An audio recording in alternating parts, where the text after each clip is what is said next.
see you. This is going to be embarrassing because it's hard to do this without gushing, Ron, and I don't want to be obsequious in your presence. I mean, I hate when you gush over me, but I will adjust. Yeah, no, I'm like a girl at a Beatles show in '63. It's gonna be gruesome. Ice. Because all you need is love. Hey, this next gentleman is one of my favorite actors and has appeared in vastly different roles in some of my favorite movies, from Quest for Fire to Drive to one of my favorite movies of all time, of course, City of Lost Children.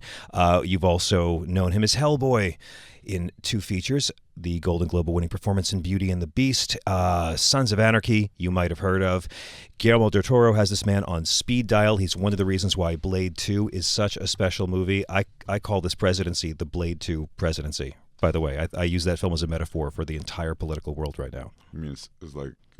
Because you're having to form allies with the vampires you used to be fighting to defeat the super mutant vampire. It's the Trump phrase. I hadn't looked at it that way, but... I have more free time than you. Also an accomplished voiceover actor.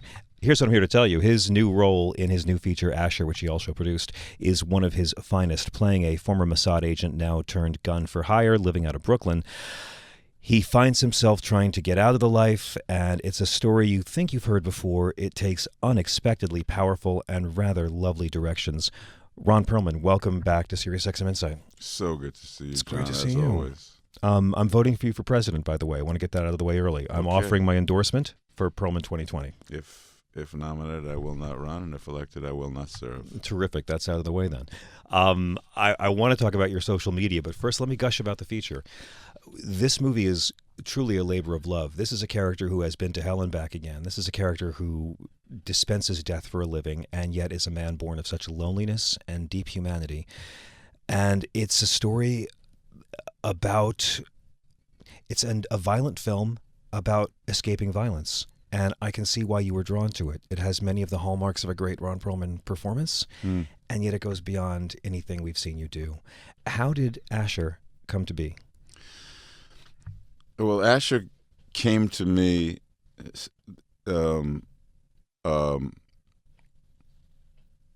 coincidentally right at the moment where we were opening Wing and a Prayer Pictures, which is the movie studio that I founded and have been trying to massage for the last 6 years or so.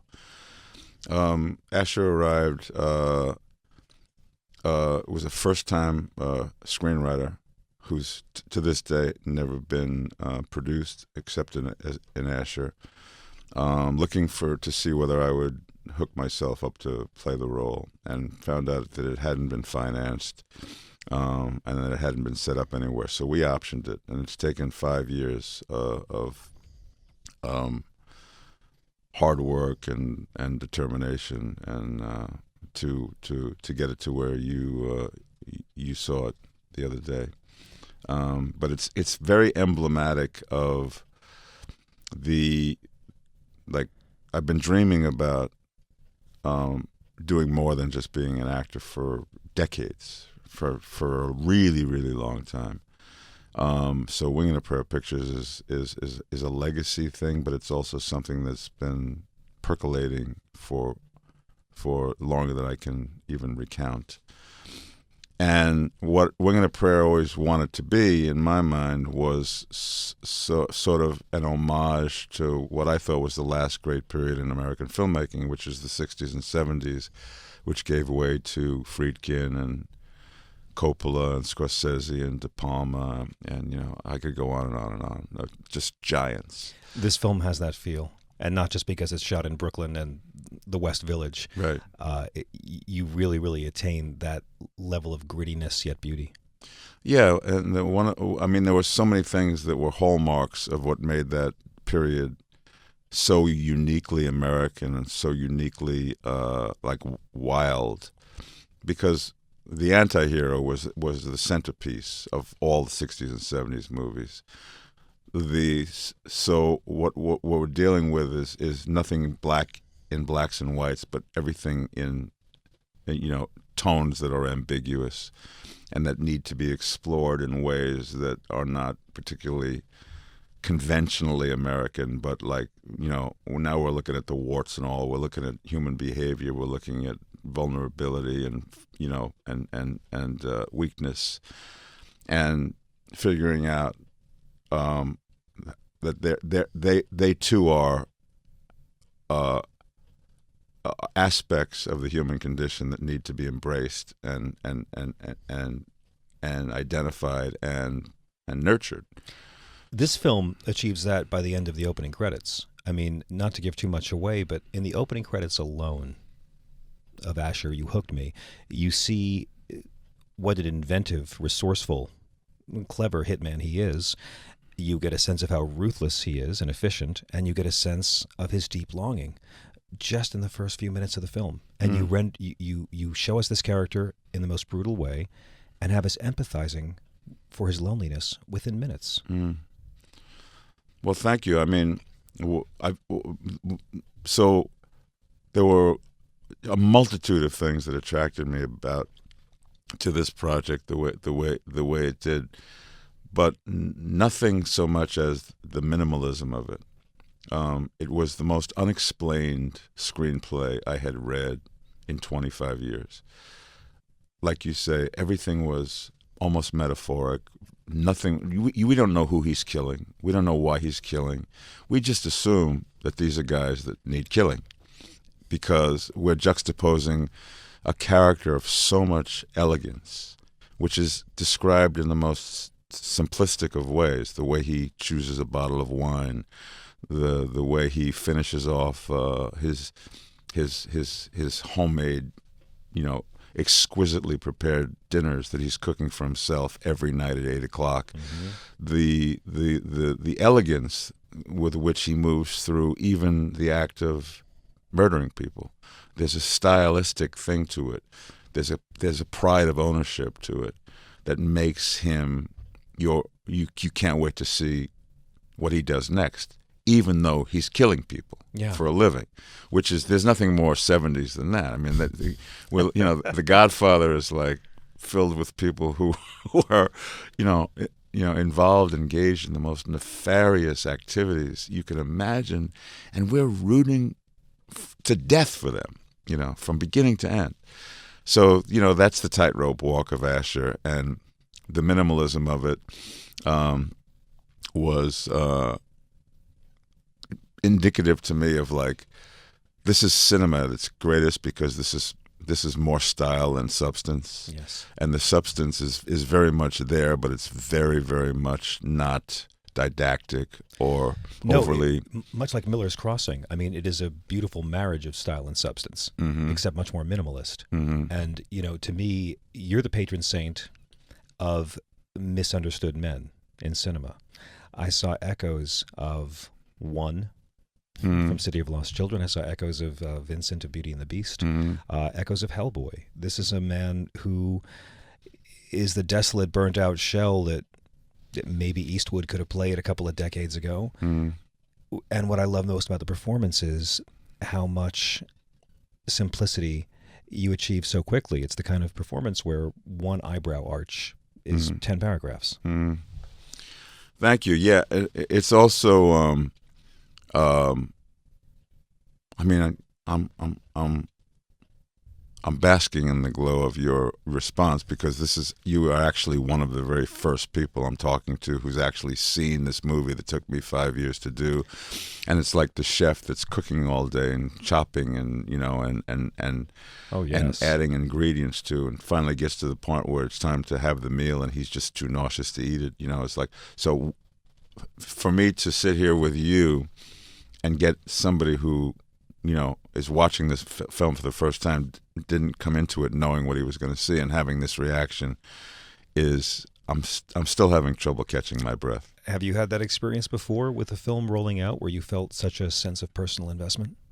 No, this is definitely, this was Mount Everest for me, because, I mean, as simplistic as the movie feels in the final analysis, the 5 years that it took to make, we had the picture up and running, and we had to knock it down because of financing.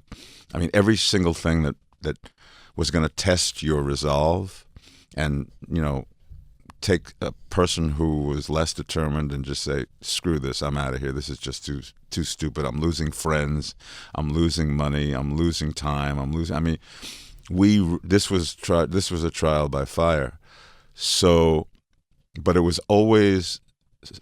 I always regarded it as kind of a valedictory kind of a performance, because Asher is so metaphorically he's a guy who's grappling with a lot of the things that guys who reach my age have to grapple with. Like, okay, so this is how I designed my life, but I'm closer to the end than I was to the beginning, and it's now time for me to start contemplating what the hell was it all, and how do I leave the world as I'm about to leave it? Is it better? Or so there are legacy issues involved, and it was just very personal for me to finish the film. Well, that's where the spiritual aspect comes into play as well, because it's not just any conventional mob story. Asher is a former Mossad agent, and he gets his instructions in Greenwich Village from a member of the Jewish underworld community, not to give away too much. And having seen you all play a Jewish gangster in Drive, it was really interesting seeing that side, that perspective on the underworld. And it made me think about the spirituality quite a bit more than, say, if it was just another Italian-American crime drama or an Asian crime drama or something like that. Was that an important element to you? I know that you're, like most people, you're spiritual rather than religious, but was that an attractive storytelling element? Not particularly. Because it seemed like once upon a time he learned to kill for what he believed was a noble cause in a previous life, and now he's just using it as a trade. So to just paint a little bit more of the picture, so he's Asher. That's his first name. Yeah.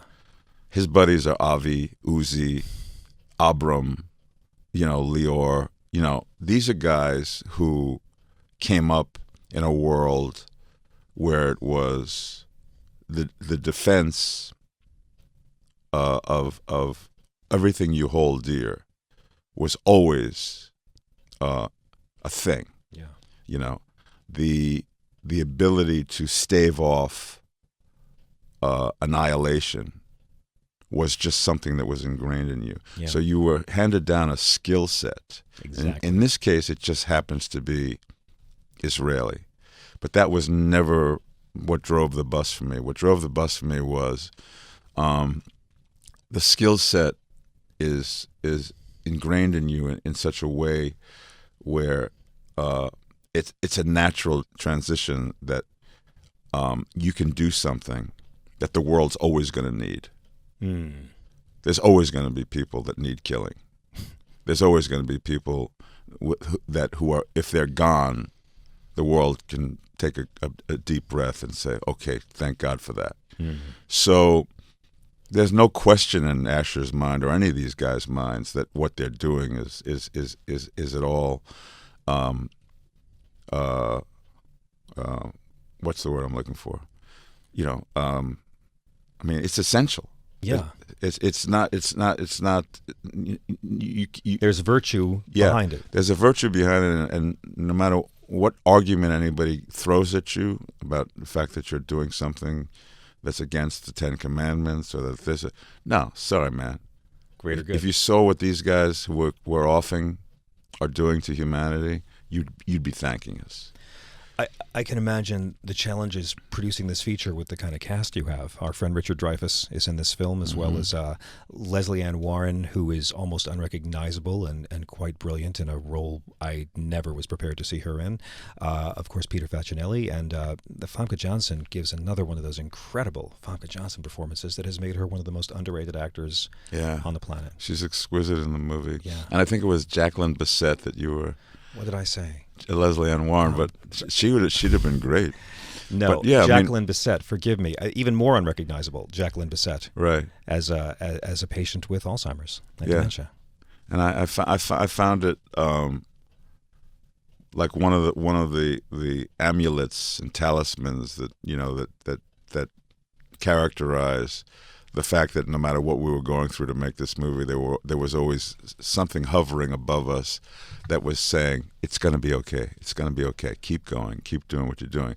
So here we have this film that attracts me because it's the quintessential 70s movie.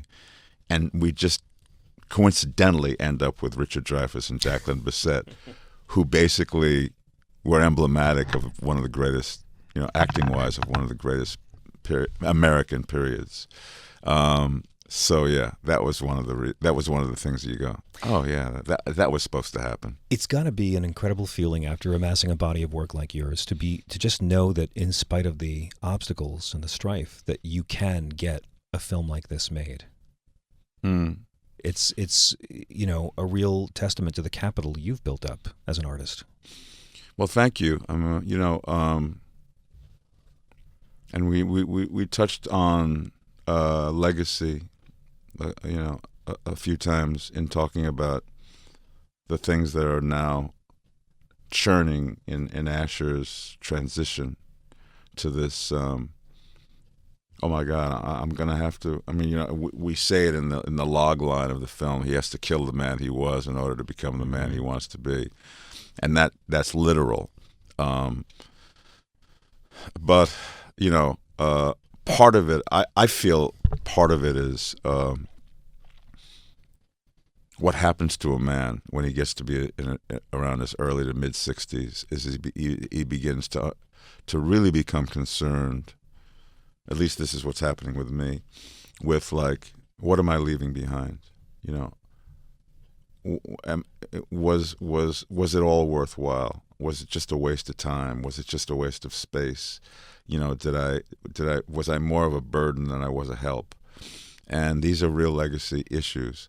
Wing and a Prayer Pictures, which is the vehicle that I've been fighting for the last 5 or 6 years, in a time where these little independent movies are becoming harder and harder to get exhibited, and harder to get finished, and harder to get financed because of market forces. Market forces have not been kind to the kind of movies that were made in the 60s and 70s. They wouldn't get made right now, and if they did, they would get made for like $450,000 shot on an iPhone. That's what you have to do to make the Graduate right now. Yeah. So making these movies is like me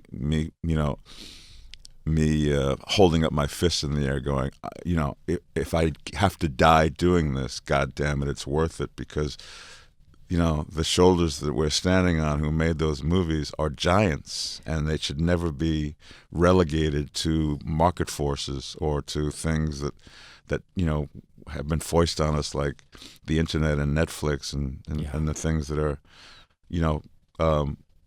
causing this transition in the way we receive our culture. And yet I live in hope that things like that will make this film able to reach audiences that those films in the 70s couldn't reach. Mean Streets didn't go to a lot of towns. Mm-hmm. So it is my hope that this film, both in the theatrical release and digital, will be able to reach a lot of people who love you and love your stuff. Now, I know they're dragging you out of here in a second, and I want to get you back to just talk cinema for a whole half hour sometime and talk about everything and you name it, because you mentioned a lot of people that you've worked with that I'd love to ask you about sometime. But I can't let you go without talking about one of your most important creative contributions to Western culture, and that is the best fucking Twitter profile on the internet. Wow. That was, I didn't know where you were going with that, John. What has social media done for you? Well, it's made me realize that I'm obsessed with having everyone know what I'm thinking at all times. But expressing it creatively in a way that, because you really have a lot of fans and you have a lot of influence over them. So I admire the way that you are so passionate and that you use your celebrity to fight for decency and intelligence and love and justice, but you do it in a clever way and an entertaining way. Do you enjoy? Thank you. Do you enjoy the Twitter and the kind of new fans you've generated? I'm very, very ambivalent about it all. I'm very, very. There are times when I'm ashamed of myself that I've gone too far. There are times when I question the motive behind my outrage, whether it's basically to call attention to myself or to truly, I'm asking myself a lot of questions that I think are important to ask oneself when one commits to this venue as much as you and I have committed to it, because I follow you as well, and you're like incredibly prolific and brilliant, and I'm ambivalent about it too. and really, you speak from your loins. I mean, your stuff is as raw as it gets, as is mine. But I am convinced that we're living in some times right now that it's essential that you don't sit on the sidelines, that you, what is under assault in terms of our way of life and things that are beautiful and make life really, truly worth living and worth slogging through is all under assault. Truth, decency, the rule of law, patriotism, our revere for self-sacrifice. That stuff is unrepresented in our government right now. And it's essential that we not only call attention to the outrage of that and how that runs counter to the 241 years of blood that's been left on battlefields all over the world by people we say are dear to us. And now we have somebody in office who has no ability to even recognize what self-sacrifice looks like. Every single way he processes every single thing that comes out of him is corrupt and self-aggrandizing and has nothing to do with the betterment of this great nation. So what I've gotten over the last 2 years is like, I care about this place more than I even knew. And this is why you make me proud to be an American. And Ron Perlman's new film is called Asher. Do whatever you have to do to see it. It is, for my money, one of his most beautiful, nuanced performances. And I want to get you back. I want to talk about your directorial debut as well. And thank you so much for what you do, and keep on doing it, man. It was great to see you at Politicon, and I love what you use your talents for. Thank you, John. It's an honor to suck up to you to your face, Ron. It's great always to be in your presence, man. Bless you.